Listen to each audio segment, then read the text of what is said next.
r/ProRevenge business partners tried to steal my startup, so I destroyed them. I was staring at my laptop screen at 2:47 a.m. when I discovered that my two best friends were about to steal everything I built. The email thread was right there in our shared company inbox, the one we'd set up for transparency between the three co-founders. Jake and Marcus thought they'd been clever, using coded language and vague references, but when you've worked 80-hour weeks with someone for 3 years building an AI startup from nothing, you learn to read between the lines. The third wheel situation needs to be resolved before Series A. Jake had written to someone with the email address r.peterson@venturecap.com. We can discuss the ownership restructure at tomorrow's lunch meeting. Third wheel. That's what they called me. The guy who'd written the original algorithm in his garage. The one who'd pitched to our first angel investor while they were still trying to figure out the difference between machine learning and deep learning.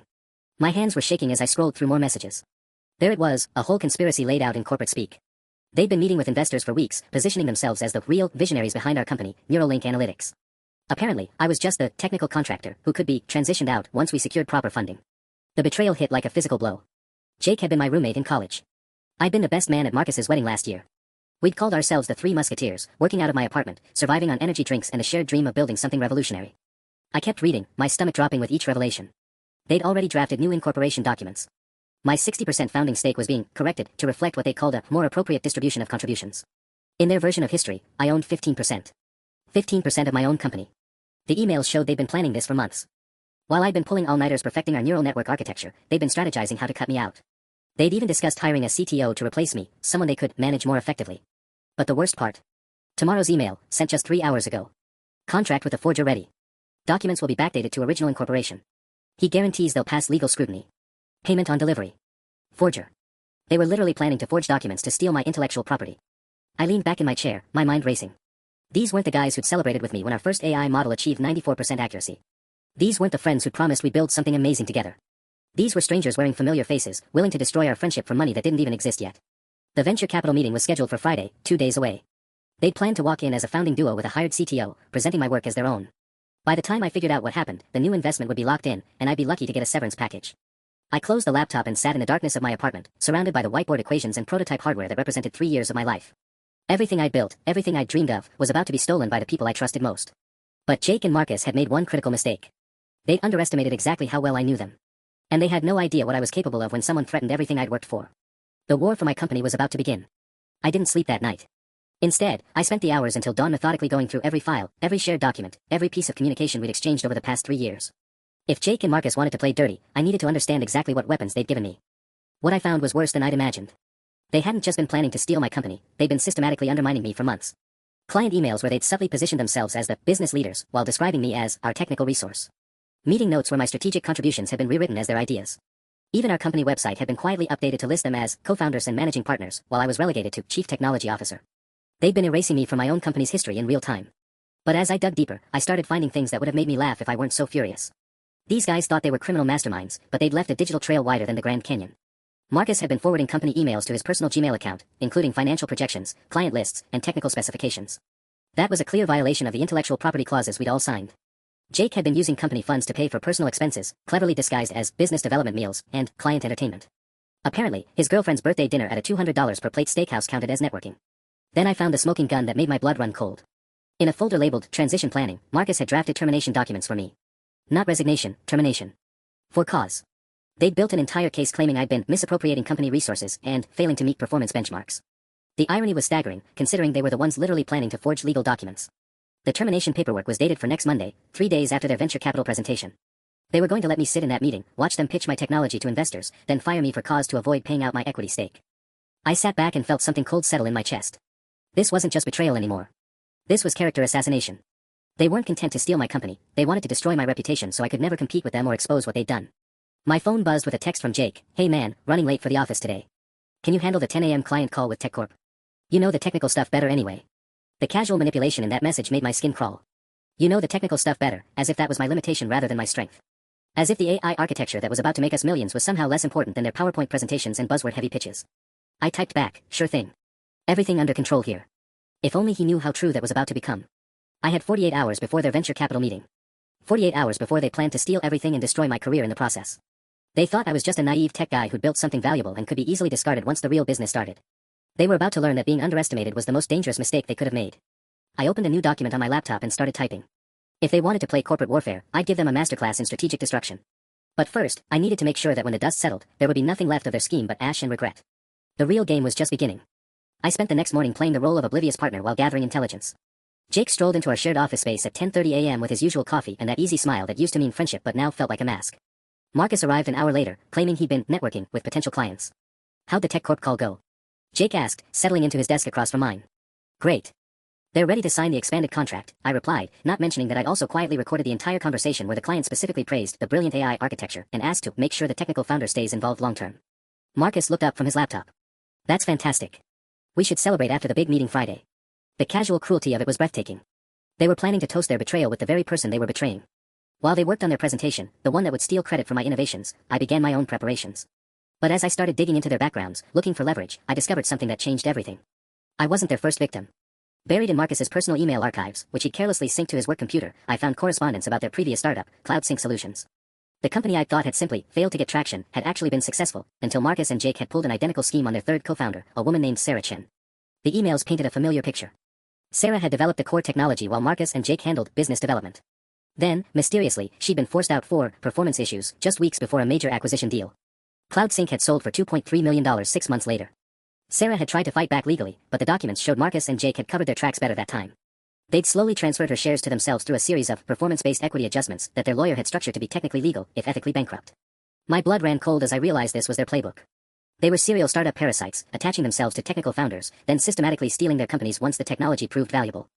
I wasn't their business partner, I was their latest mark. But this discovery also gave me something powerful, a potential ally. I found Sarah's LinkedIn profile. She was now CTO at a competing AI firm, and based on her recent posts about toxic startup culture and protecting technical founders, she was still angry about what had happened to her. I crafted a careful message. Hi Sarah, I believe you worked with Marcus Webb and Jake Rodriguez at CloudSync Solutions. I'm currently dealing with a similar situation and would appreciate the chance to speak with someone who understands their methods. Would you be available for a brief call? Her response came within an hour. Those bastards found another victim. Call me immediately. I've been waiting 3 years for someone to finally take them down. The conversation that followed was both enlightening and terrifying. Sarah confirmed my worst fears. Marcus and Jake were professionals at this. They'd done it before CloudSync too, with at least 2 other startups. They specifically targeted technical founders who were introverted or focused more on building than on business politics. They have a system, Sarah explained. First, they gradually take over external communications so clients and investors start seeing them as the faces of the company. Then they create documentation problems, making you look disorganized or unprofessional. Finally, they manufacture a crisis that requires strong business leadership to resolve. What kind of crisis? In my case, they secretly broke our biggest client contract, then blamed my technical failures for the problems. By the time I figured out they'd sabotaged the relationship deliberately, they'd already convinced the other investors I was a liability. My hands clenched into fists. How did they get away with it? They're careful. Everything they do has plausible deniability. The contracts, the equity transfers, the performance reviews, it all looks legitimate on paper. That's why I couldn't fight back effectively. But Sarah had something I didn't have 3 years ago, evidence of their pattern. And now, with my documentation of their current scheme, we had proof of conspiracy. I want to help you destroy them, she said, and I could hear the steel in her voice. But you need to know, they're more dangerous than you think. And Friday's meeting? That's not their endgame. That's just the beginning.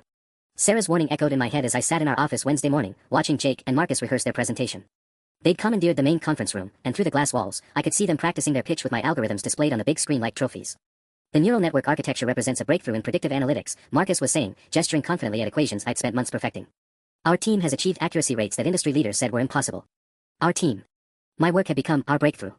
I was documenting everything when my phone buzzed with a text from an unknown number. Stop digging or you'll regret it. My blood turned to ice. I looked up at Marcus and Jake, but they were still focused on their presentation. I texted back, who is this? The response came immediately, a friend. Jake and Marcus aren't the only ones with something to lose here. Back off. Someone else knew what I was doing. But who?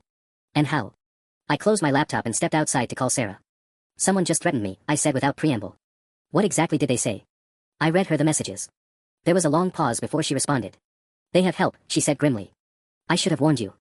There's someone else involved, someone who provides the legal framework for their schemes. I never figured out who, but my lawyer suspected they had a corrupt attorney feeding them information. My stomach dropped. Information about what? About their target's legal research. Think about it, how do you think they always stay one step ahead? Someone's been monitoring victims' activities, maybe even their communications. I thought about my recent searches into business law, intellectual property theft, and corporate fraud. If someone had access to my browsing history or email metadata, they'd know exactly what I was planning. There's more, Sarah continued. I did some research after your call yesterday. Marcus and Jake's current lawyer is Richard Peterson. That name hit me like a freight train. Peterson. R.Peterson at venturecap.com. He's not just their lawyer, he's the investor they've been meeting with. Exactly. Richard Peterson runs a boutique venture capital firm, but he's also a practicing attorney. He structures the deals, provides the legal cover, and then invests in the stolen companies. It's a perfect system, he makes money coming and going. The scope of the conspiracy was staggering. This wasn't just two friends betraying me. This was an organized operation with a lawyer investor who'd probably help them steal multiple companies. Sarah, if Peterson knows I'm investigating, then he knows exactly what evidence you have and how you're planning to use it. They're going to move faster than Friday. You need to act now, or they'll destroy you before you can expose them. I hung up and immediately checked my laptop's activity logs. My worst fears were confirmed. Someone had been remotely accessing my files. The corporate espionage software was sophisticated, nearly invisible, but I found traces of external connections to my system going back weeks. They'd been watching me discover their betrayal. They'd seen every email I'd read, every document I'd saved, every plan I'd made. I wasn't hunting them, I was walking into their trap. My phone buzzed again. This time it was Jake. Hey, change of plans. Peterson wants to meet with all three of us today at 4 p.m. Big opportunity, but we need to move fast. Wear a suit. The timeline had just accelerated. They weren't waiting until Friday anymore. I had 6 hours before they sprung their trap, and they knew every move I'd planned to make. But they'd made one crucial mistake in their surveillance. While they'd been watching me gather evidence against them, they'd also given me complete access to their own communications. Including Peterson's. If they wanted to play with insider information, I'd show them what a real information warfare looked like. The gloves were officially off. I had 6 hours to turn the tables, and I was going to need every minute. First, I needed to secure my own evidence before they could destroy it. I copied everything to an encrypted drive and uploaded it to 3 different cloud services using accounts they couldn't trace back to me. Then I called my college roommate Danny, who worked in cybersecurity. I need a favor, and I need it fast, I said. Someone's been remotely monitoring my computer. Jesus, man. Corporate espionage. Something like that. Can you help me feed them false information? Danny was quiet for a moment. You want to use their own surveillance against them? That's actually brilliant. Give me an hour. While Danny worked his magic, I started crafting my counterattack. If Peterson, Jake, and Marcus thought they knew my every move, I'd give them exactly what they expected to see, and then hit them from a direction they'd never anticipate. I opened a new document titled Legal Strategy, Confidential, and began typing fake plans, knowing they'd see every word. I wrote about hiring a specific law firm, planning to file complaints with the SEC, and scheduling meetings with potential allies. All of it was fiction, designed to make them focus their defenses in the wrong places. Meanwhile, I used a secure connection to reach out to someone they'd never expect, TechCorp's legal department. During yesterday's client call, their general counsel had mentioned they were always looking for ways to protect their vendor relationships from corporate instability. I crafted a careful email explaining that there might be ownership disputes at Neuralink Analytics that could affect our contract, and that I wanted to ensure business continuity regardless of internal changes. The response was immediate and better than I'd hoped. TechCorp didn't just want to protect their interests, they wanted to understand the full scope of our intellectual property to make sure their investment was secure. They were sending their technical due diligence team to meet with me tomorrow morning. But I still had to survive today's ambush. Danny called back at 2:30 p.m. You're all set. I've installed a program that'll show them whatever you want them to see while hiding your real activities. But dude, whoever's monitoring you has serious resources. This isn't some amateur operation. I know. That's why I need to end it today. At 3:45 p.m., I put on my best suit and drove to Peterson's downtown office, my heart hammering against my ribs. The building was one of those sleek glass towers that screamed expensive legal services. Peterson's firm occupied the entire 20th floor. Jake and Marcus were already in the marble lobby when I arrived, both looking nervous despite their confident smiles. Ready for this? Marcus asked, adjusting his tie. Absolutely, I replied, matching his fake enthusiasm. This is what we've been working toward. The elevator ride to the 20th floor felt like ascending to my own execution. But as we rose, I reminded myself that they didn't know about TechCorp's sudden interest in our IP ownership. They didn't know about Sarah's evidence from their previous schemes. And they definitely didn't know that their surveillance system was now feeding them carefully crafted lies. Peterson's assistant led us to a conference room with floor-to-ceiling windows overlooking the city. Richard Peterson himself was younger than I'd expected, maybe 45, with silver hair and a kind of smile that probably cost a fortune in dental work. Gentlemen, he said, standing to shake our hands. I've heard incredible things about Neuralink Analytics. Please, have a seat.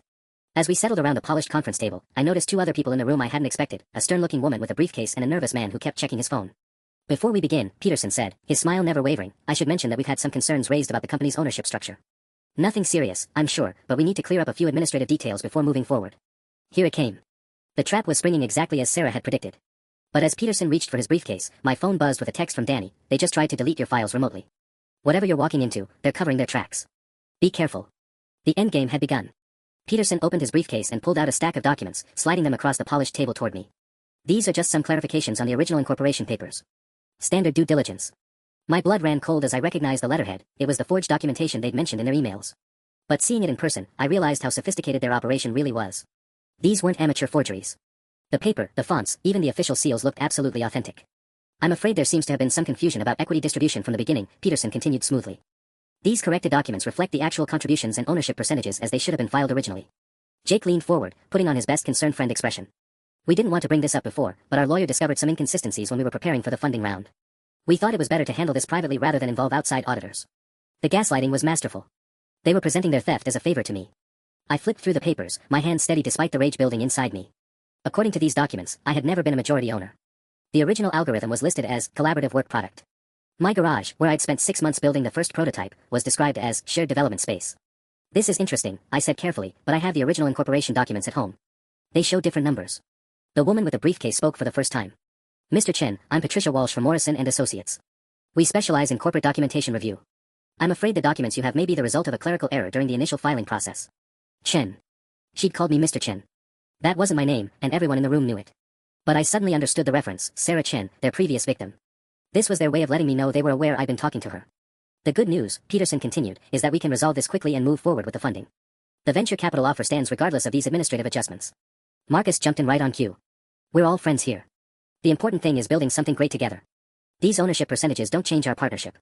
Partnership. They were still pretending this was about collaboration while literally stealing my company in real time. My phone buzzed with another message. This time it was from a number I didn't recognize. Check your email. Now. A friend who actually wants to help. I glanced at my phone discreetly and saw a new message in my inbox from an encrypted account. The subject line made my heart race. Peterson client list, confidential. Someone had just sent me a massive data dump of Peterson's files. Client communications, financial records, and what looked like documentation of at least 6 other startups that had been through this exact same process. But who was helping me? And why now? I need a moment to review these documents properly, I said, standing up. This is a big decision. Peterson's smile flickered for just a second. Of course. Take your time. But I should mention that the funding opportunity is time sensitive. We'd need to finalize everything today to meet our investors' timeline. The pressure was ramping up. They wanted me to sign away my company immediately, probably before I could get legal advice or examine their forgeries too closely. I understand, I replied. I'll just need to make a quick call to ensure I'm not missing anything important. As I walked toward the conference room door, I caught a glimpse of Jake and Marcus exchanging worried looks.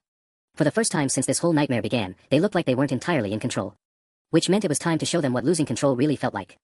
I stepped out of the conference room and into the hallway, my mind racing as I opened the encrypted email on my phone. The data dump was massive, dozens of files showing Peterson's systematic approach to startup theft. But buried in the documents was something that made my hands shake, a current client list that included 3 other companies currently being targeted. One name jumped out at me, David Kim, founder of Dataflow Systems. According to the files, he was scheduled for his own ownership clarification meeting next week. Without hesitation, I called the number listed in his file. David Kim speaking. Mr. Kim, this is going to sound crazy, but I'm sitting in Richard Peterson's office right now, and I think you're about to become his next victim. There was a pause. Who is this? Someone who's about to lose his company to the same scam they're planning for you. Do you have business partners who've been acting strange lately? Meeting with investors without you? The silence stretched so long I thought he'd hung up. Then, Jesus Christ. How did you know? Because I'm living it right now. Check your email in 5 minutes. I'm forwarding you everything. I quickly shared the Peterson files with David, then sent copies to the other 2 founders on the target list. If Peterson wanted to run a systematic operation, he was about to learn what happened when his victims started talking to each other. My phone rang immediately. It was David again. I've been going insane thinking I was paranoid, he said. My partners have been excluding me from meetings, questioning my technical decisions, creating documentation that makes me look incompetent. They even suggested I might be burning out and should consider a reduced role. That's their playbook. How fast can you get to downtown? I'm about to turn the tables on these guys, but I could use backup. I'm 20 minutes away. I was about to hang up when another call came through. Then another. The other targeted founders had seen the files and were calling simultaneously. Within minutes, I had 4 other victims of Peterson's operation, some current targets, others who'd been destroyed years ago and were hungry for revenge. Conference call, I told them. We're ending this today. But as I stood in Peterson's marble hallway, coordinating with his other victims, I realized someone was watching me from the reception area. The nervous man who'd been checking his phone in the meeting room was now standing by the elevators, clearly eavesdropping on my conversation. I walked back toward the conference room, but stopped just outside the door when I heard Peterson's voice through the thin walls. The technical founder is making calls. We need to accelerate the timeline. Marcus's voice, how much does he actually know?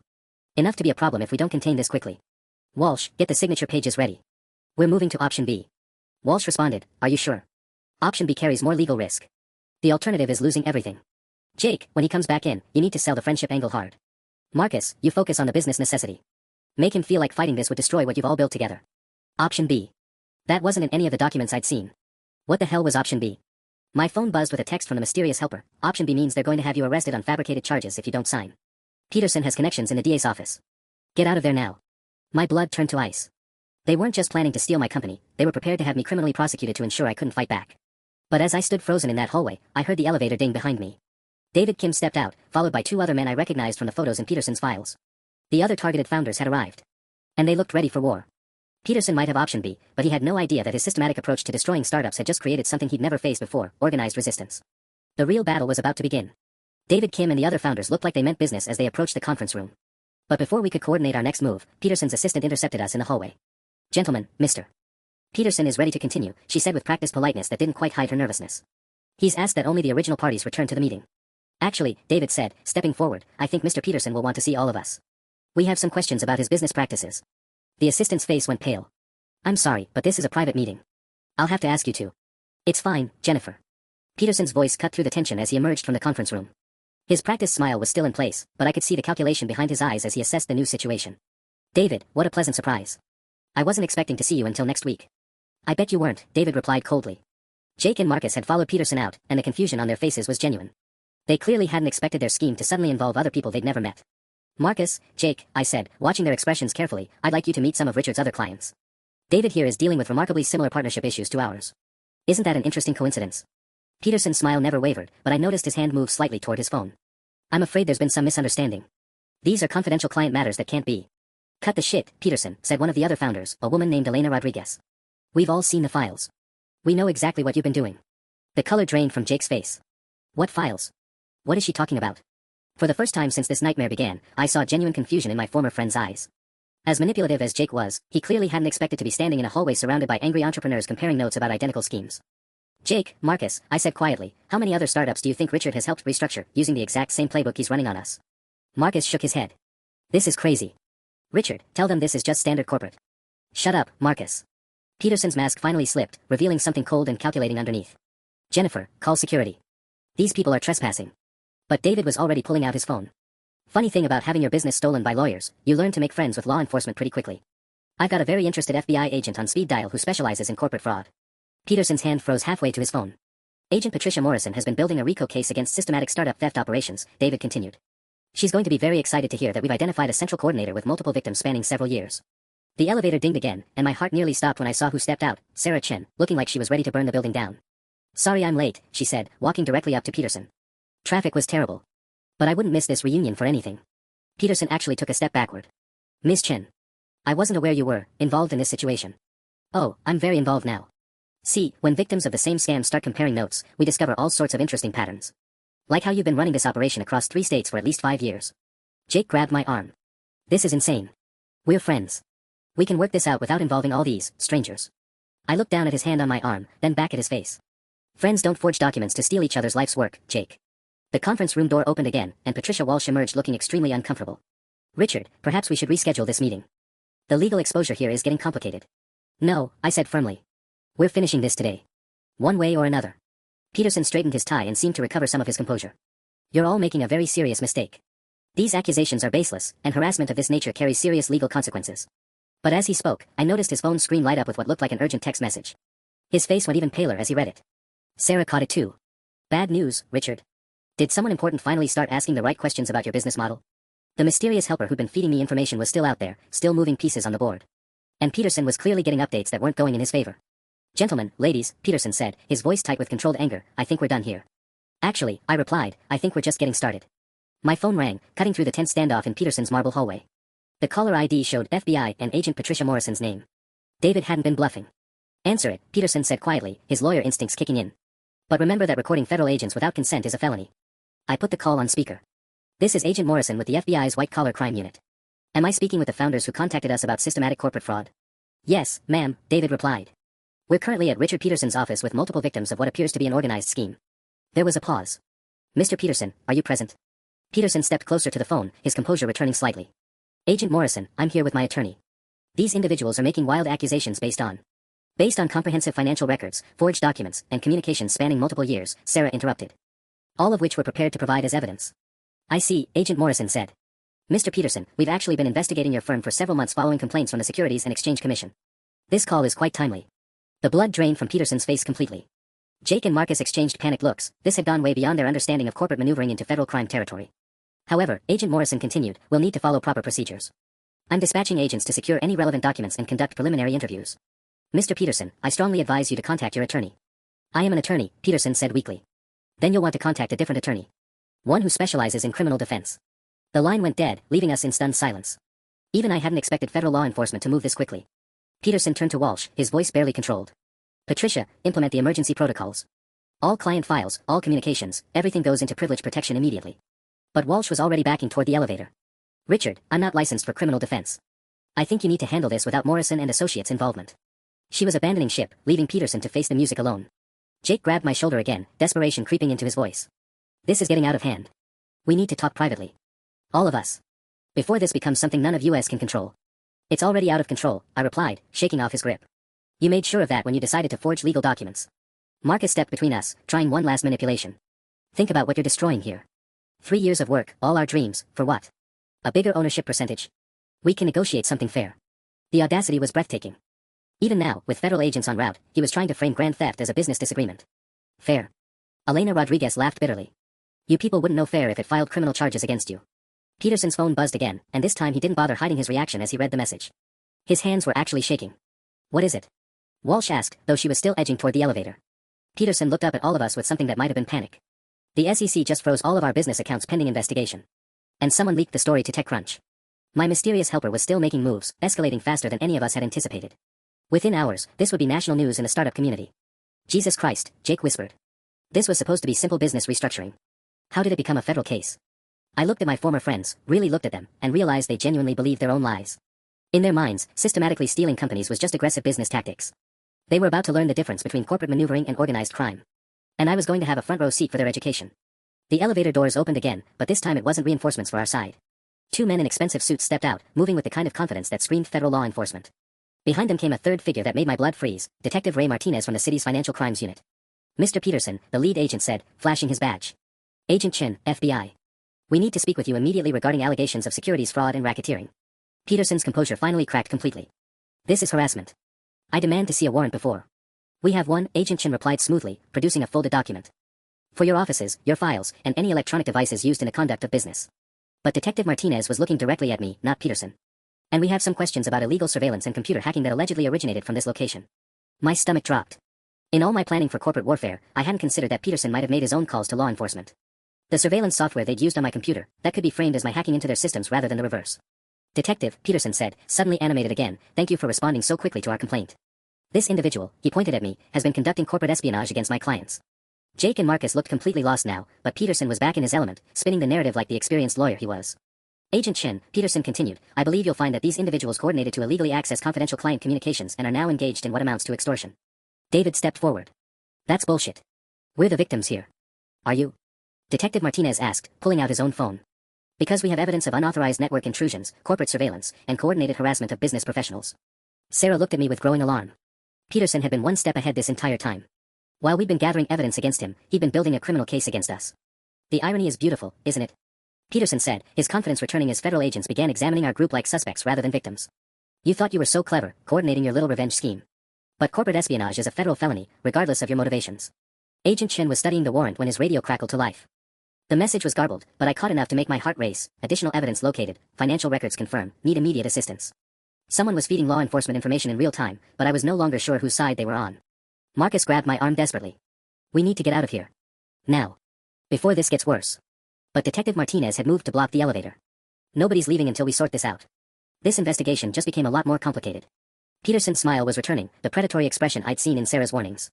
Gentlemen, ladies, I think you'll find that attempting to destroy someone's business through illegal means tends to backfire spectacularly.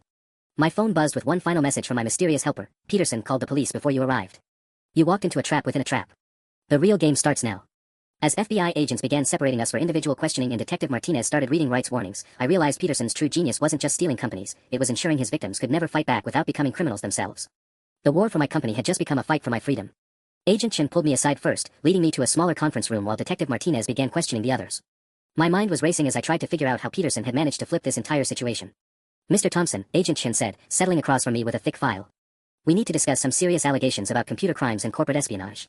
I'm the victim here, I insisted. Peterson and my business partners have been systematically stealing my company using forged documents and illegal surveillance. Agent Chin opened his file, and my blood went cold when I saw printouts of my own computer activity from the past week. According to the complaint we received, you've been illegally accessing private communications, coordinating harassment campaigns, and attempting to manipulate financial markets through coordinated attacks on legitimate businesses. The evidence was damning, and it was all technically true, just completely stripped of context.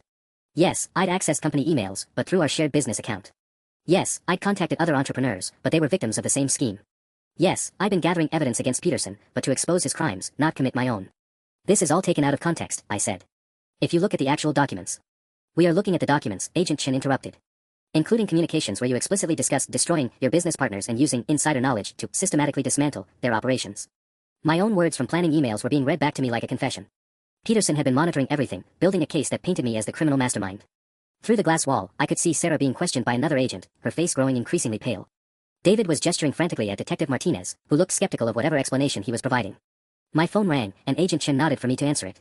"This is Jennifer Walsh," the voice said, and I recognized Peterson's former associate. "I need to speak with the FBI agents immediately. There are things about Richard Peterson they need to know before this goes any further." Agent Chen took the phone. "Ms. Walsh? This is Agent Chen. Yes, we can arrange that. How soon?" "I see." When he hung up, his expression had shifted slightly. "Ms. Walsh claims she has evidence that contradicts the complaint we received. She's coming back up." Hope flickered in my chest, but Agent Chen's next words killed it.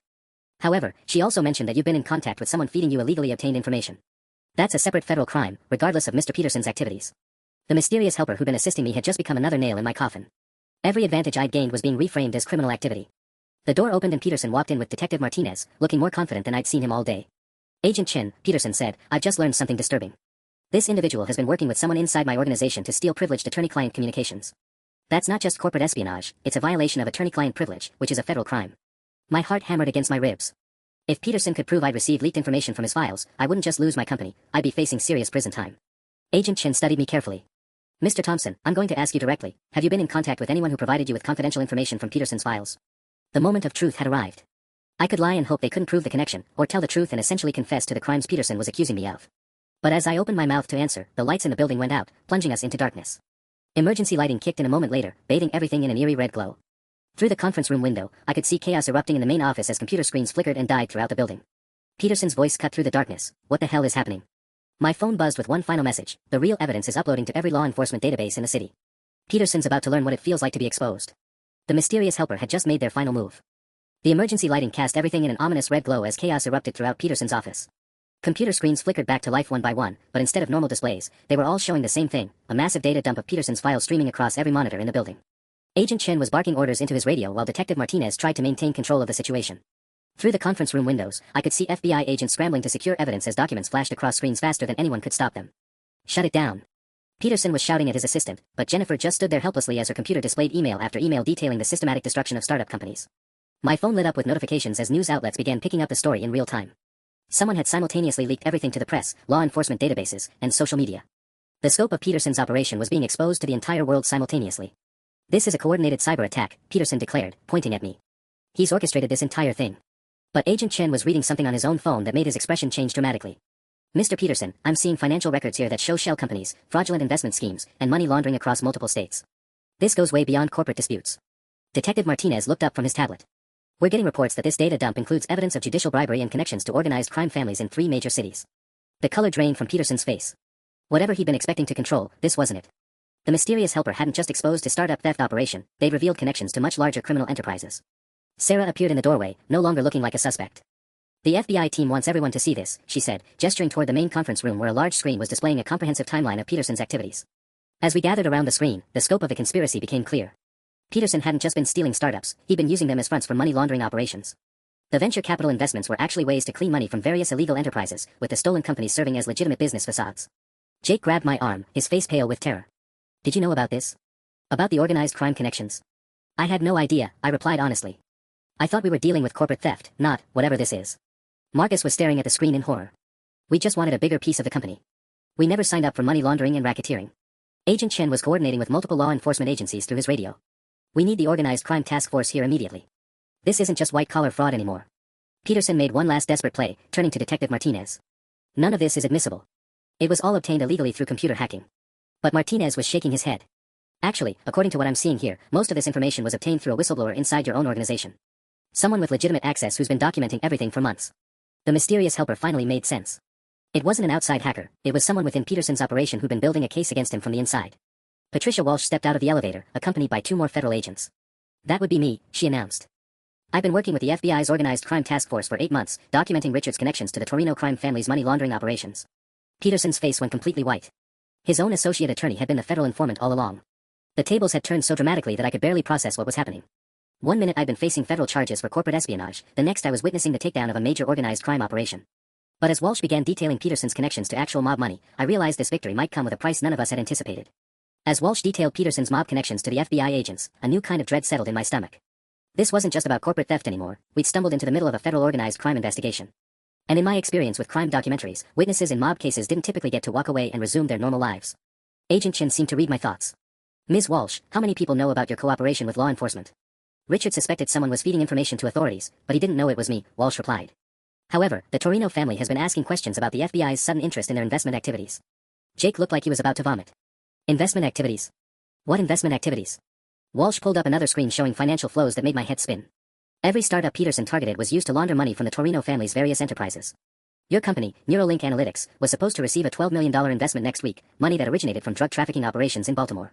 Marcus grabbed the conference table for support. We were going to be drug dealers. Unwitting ones, Agent Chin clarified. But yes, you would have been integral to a money laundering operation whether you knew it or not. My phone buzzed with a call from TechCorp's legal department. With everything happening, I'd completely forgotten about their due diligence meeting scheduled for tomorrow morning. I need to take this, I told Agent Chin. Mr. Thompson, came the voice of TechCorp's general counsel, I'm calling about some very disturbing reports we're seeing online regarding Neuralink Analytics and federal investigations. My heart sank. I can explain everything. Actually, we're not calling to cancel our partnership. We're calling because the FBI contacted us an hour ago asking about our technical evaluation of your AI architecture. Apparently, they need to verify which intellectual property is legitimately yours versus what might be connected to criminal enterprises. I looked around the room at the chaos of federal agents, evidence screens, and my former partners who looked like they were contemplating witness protection programs. TechCorp is prepared to purchase your personal intellectual property directly, the lawyer continued, assuming you can prove clean ownership separate from any criminal investigations. We're talking about a significant acquisition, enough to start over completely if needed. Agent Chen was gesturing for me to wrap up the call, but this felt like a lifeline in the middle of a hurricane. I'll need to coordinate with federal investigators about the timeline, I said. Of course. But Mr. Thompson, based on what we're seeing in the evidence that's been released, you appear to be a victim, not a perpetrator. That's actually very good for business relationships. As I hung up, Detective Martinez approached with a grim expression. We need to discuss security arrangements for all of you. The Torino family doesn't react well to having their operations exposed, and they have a long reach. Sarah grabbed my arm. Security arrangements. What does that mean? It means, Agent Chin said, that until we can guarantee your safety, none of you are going home tonight. We have safe houses set up for situations exactly like this. Peterson, who had been unusually quiet during the organized crime revelations, suddenly spoke up from his corner where two agents were guarding him. You have no idea what you've unleashed. The Torinos don't just launder money through businesses, they eliminate threats to their operations. His words hit the room like a physical blow. We hadn't just exposed a corporate theft scheme, we potentially signed our own death warrants. As Peterson's words about the Torino family sank in, Agent Chen's radio erupted with urgent chatter. He stepped away to coordinate with his team while Detective Martinez kept his hand near his weapon, scanning the room like he expected armed mobsters to burst through the windows at any moment. This is insane, Marcus whispered, his face pale as paper. We just wanted a bigger stake in the company. How did we end up hiding from the mob? Before anyone could answer, Walsh's phone started ringing with an unfamiliar ringtone, sharp, insistent beeps that made everyone in the room freeze. That's not my normal ringtone, she said, staring at the device like it might explode. I've never heard that sound before. Agent Chin rushed back over. Don't answer it. Martinez, we need the building evacuated now. That phone may be compromised. But as Walsh reached to power down the device, a new voice cut through the room. It was coming from the building's intercom system. Richard Peterson. Patricia Walsh. You've made a very expensive mistake. The voice was calm, almost conversational, but it carried an undertone that made my skin crawl. Peterson's face went from pale to green. Who is this? Agent Chin demanded, though he was already signaling his team to trace the communication source. Someone who invested considerable resources in Mr. Peterson's operation, the voice continued. Resources that are now at risk due to some very poor decisions about cooperation with federal authorities. Sarah grabbed my arm. They're in the building. They have to be in the building to access the intercom system. Detective Martinez was coordinating building security through his radio while FBI agents began positioning themselves at strategic points around the room. But the voice continued, and what it said next made my blood run cold. We know about the TechCorp acquisition offer, Mr. Thompson. We know about the safe house arrangements. We know about the evidence uploads. Most importantly, we know exactly where each of you will be for the next several hours. Someone had been monitoring law enforcement communications in real time. The Torino family wasn't just reacting to our exposure, they'd been watching the entire federal investigation unfold. Agent Chen made a quick decision. Emergency extraction protocol. We're moving everyone out of here immediately. But as he spoke, the building's fire alarm system activated, filling the air with deafening sirens. Through the conference room windows, I could see people evacuating from other floors, creating exactly the kind of chaos that would make it impossible for agents to maintain security. The stairs, Detective Martinez shouted over the alarms. Service elevator is compromised if they have building access. We moved as a group toward the emergency exit, but Peterson grabbed Walsh's arm as we passed him. You did this, he snarled. 8 months of cooperation with the FBI, and you never considered that they might be monitoring federal communications. You've killed us all. Walsh jerked away from him. I saved evidence of financial crimes. I didn't know about organized crime connections until... Her explanation was cut off by the sound of the emergency exit door slamming shut. Agent Chin tried the handle, then threw his shoulder against it. Locked from the outside, he announced grimly. Someone sealed the stairwell. We were trapped on the 20th floor of a building that the Torino family apparently had complete access to, with fire alarms masking any sounds of approach, and our only law enforcement protection consisting of 3 agents and 1 detective against an unknown number of professional criminals. My phone buzzed with a text from an unknown number, the parking garage. 10 minutes. Come alone if you want to save your friends. As I stared at the message, I realized that everything we'd been through, the corporate theft, the federal investigation, even the organized crime revelations, might have been orchestrated to lead to exactly this moment. The Torino family wanted something specific from me, and they were willing to eliminate everyone else to get it.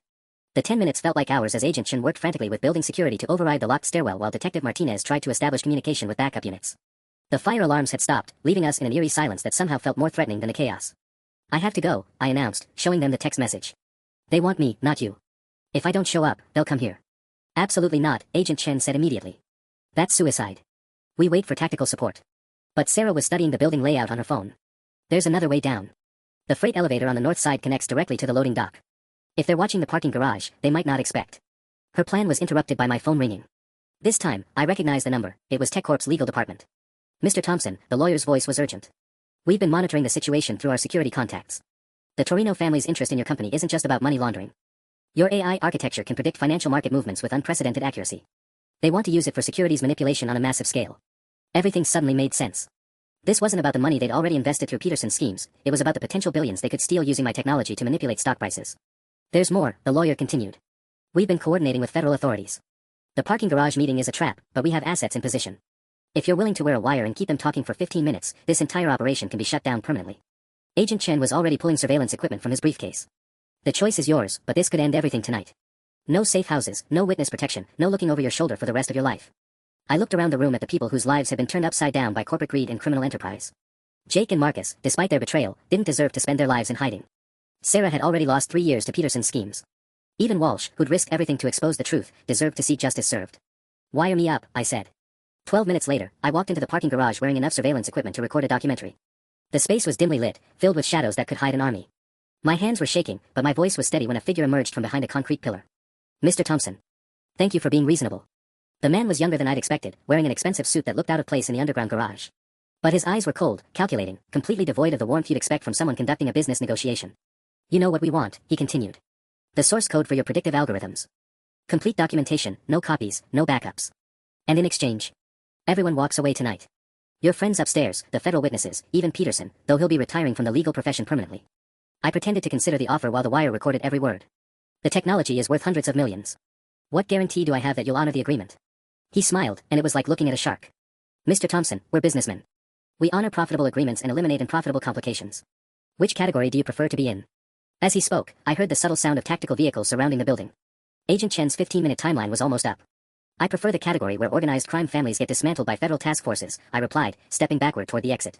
The man's expression shifted from confidence to rage in an instant, but before he could react, the garage filled with FBI tactical agents, their weapons drawn and voices shouting commands. 6 months later, I was sitting in TechCorp's corporate headquarters, signing the final paperwork for the acquisition of Neuralink Analytics. The company I'd built in my garage had just been purchased for $47 million, legitimately earned, completely legal, with no mob connections or forged documents. Peterson was serving 15 years in federal prison. The Torino family's financial operations had been completely dismantled. Jake and Marcus had received immunity in exchange for their testimony, though our friendship was permanently over. Sarah had used her portion of the evidence reward to start a new company focused on protecting technical founders from corporate predators. We'd started dating somewhere between the federal trials and the acquisition negotiations. As I signed my name to the final contract, my phone buzzed with a message from an unknown number. Congratulations on your success. Some battles are worth fighting. A friend. I smiled and powered off the phone. Some mysteries were worth leaving unsolved. The war for my company was over, and I had won everything that mattered.